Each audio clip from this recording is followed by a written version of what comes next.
ఒక్కడే తలదించిన చూడ్డంలోనే తెలుస్తుందిరా. పడితే వదలడే తన పేరు విజయుడే.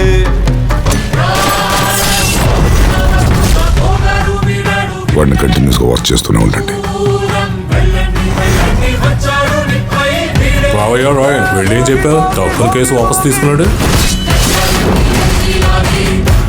ప్రతిమాలే సార్.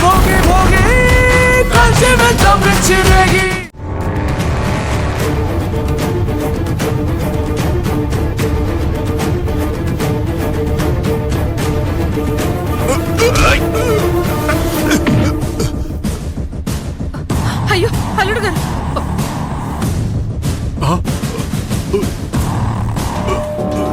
సార్ చూడండి సార్, మీ ముందే ఎలా కొడుతున్నారో. తీసుకెళ్లి జైల్లో వేయండి సార్. ఏంటా ఇది? సార్ మా ముందు పెద్దావిడ నరేష్ని పట్టుకుని కొడుతుంది సార్. ఇతను ఇప్పుడు మా కస్టడీలో ఉన్నాడు. తన మీద చేయి వేస్తారా? చూడండి విజయలక్ష్మి గారు, ఇంకోసారి ఇలా చేస్తే మిమ్మల్ని కూడా అరెస్ట్ చేయాల్సి వస్తుంది. కానిస్టేబుల్, అతన్ని బండెక్కించు. Okay sir. ఎక్కువయ్యా. మల్లిక, కోర్టులో తప్పుగా మాట్లాడనని నన్ను తిట్టుకోకు. ఒకవేళ నేను చచ్చిపోతే నిన్ను మాట్లాడేందుకు నువ్వే బాధపడతావు. బాబా బాబా బాబా బండిది. మల్లిక, బాబా బాబా నరేష్, మల్లిక.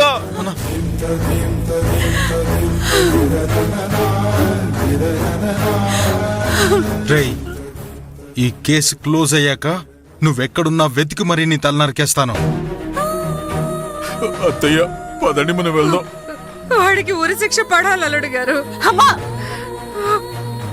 ఈ కసాయివాన్ని నమ్ముతున్నావు కదూ? ఏదో ఒక రోజు నిన్ను కూడా కాటికి పంపించేస్తాడు చూడు.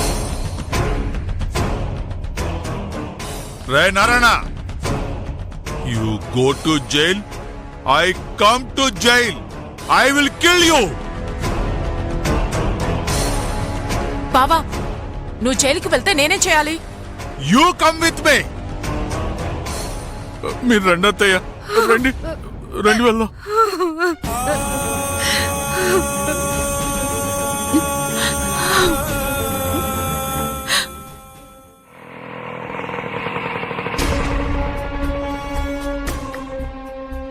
అరే తొందరగా రా.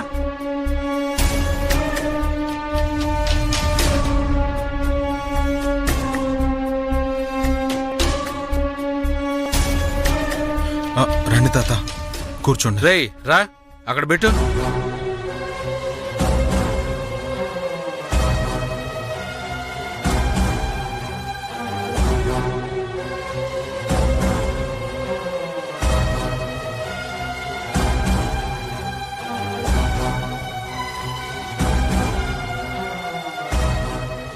అందరూ యుద్ధంలో ఓడిపోయిన సైనికుల్లా ఉన్నారు.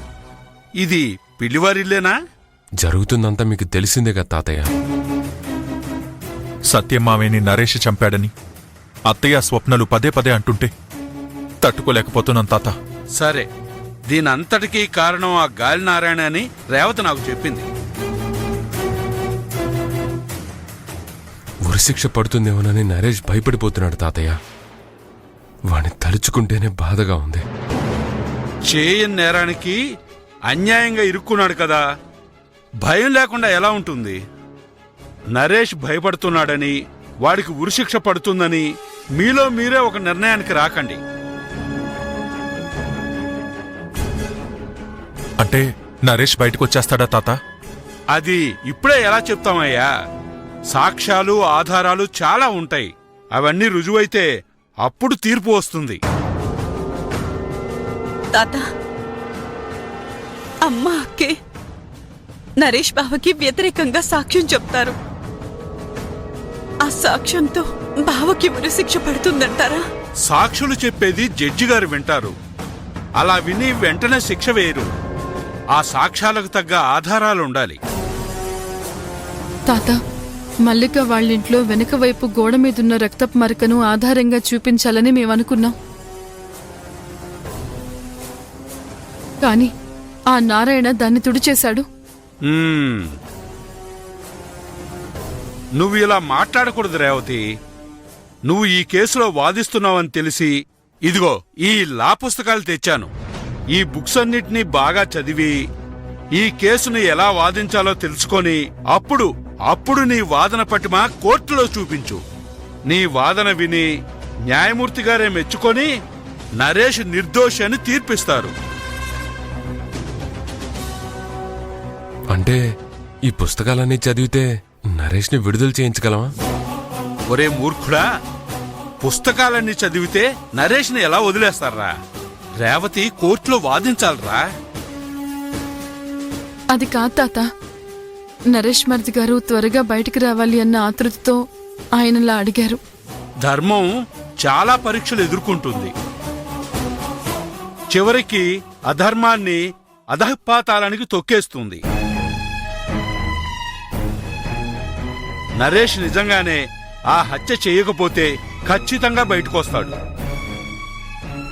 దేవుడు పైనుంచి అన్నీ చూస్తుంటాడమ్మా, ఆయనకు అన్నీ తెలుసు.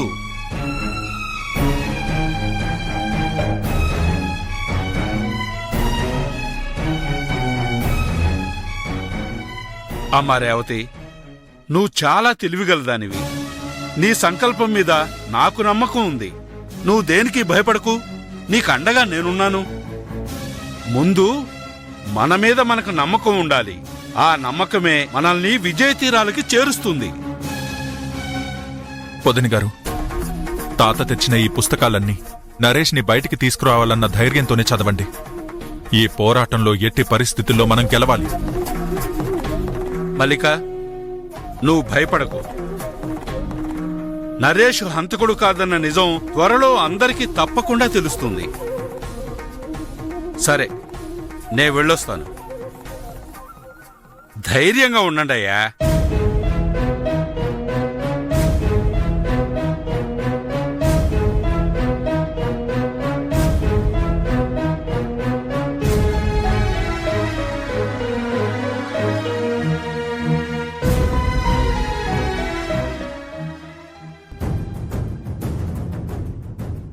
రేవతి ఈ కేసు గెలిస్తే నరేష్ బాబు గారు బయటకొచ్చేస్తారు. అప్పుడు ఆ డాక్యుమెంట్ మ్యాటర్ కూడా బయటకొస్తుంది. ఇది అటు తిరిగి ఇటు తిరిగి చివరికి నామడికే చుట్టుకునేలా ఉంది. రేవతి, ఇప్పుడు నువ్వు వేసే మొదటడుగు కోర్టులో నువ్వు వాదించే వాదన మీదే నరేష్ జీవితం ఆధారపడుంది. నీకేం కావాలో చెప్పు. ఇంకా ఇలాంటి పుస్తకాలు కావాలా? చెప్పు, తెప్పిస్తాను. నా తమ్ముడు మాత్రం నిర్దోషిగా బయటికి రావాలి. అది నీ వల్లే అవుతుంది.